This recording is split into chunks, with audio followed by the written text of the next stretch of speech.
gagawa tayo ng atsara. Gagawin ko muna yung pickling solution. Maglalagay ako dito ng suka, tubig. Maglalagay ako dito ng asin, peppercorn, asukal, at para mabango maglalagay ako ng turmeric. And papakuluin muna natin ito.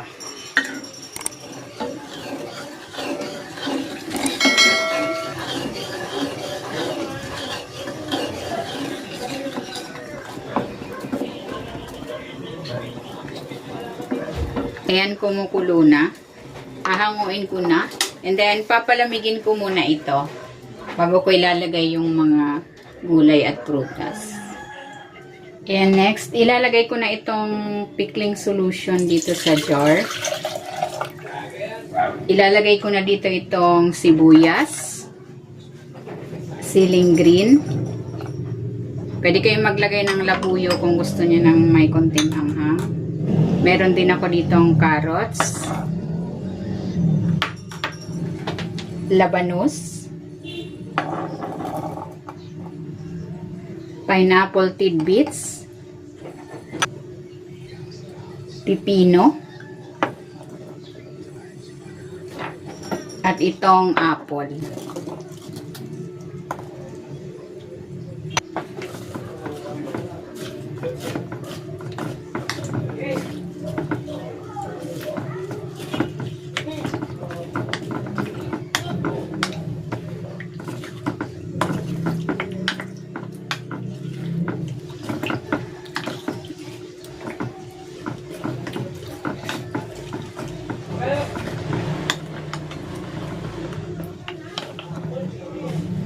Ayan, okay na ito. Takpan na natin. Ayan, ilagay muna natin ito sa chiller.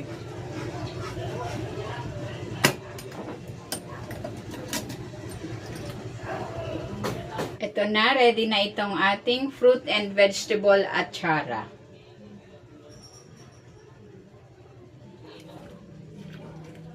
Tikman na natin.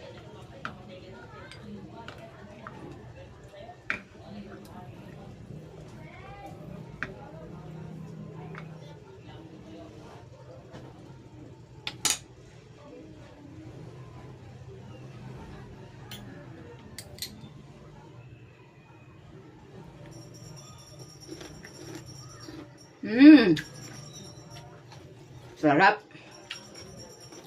Perfect partner ito ng mga inihaw, prito. Sarap.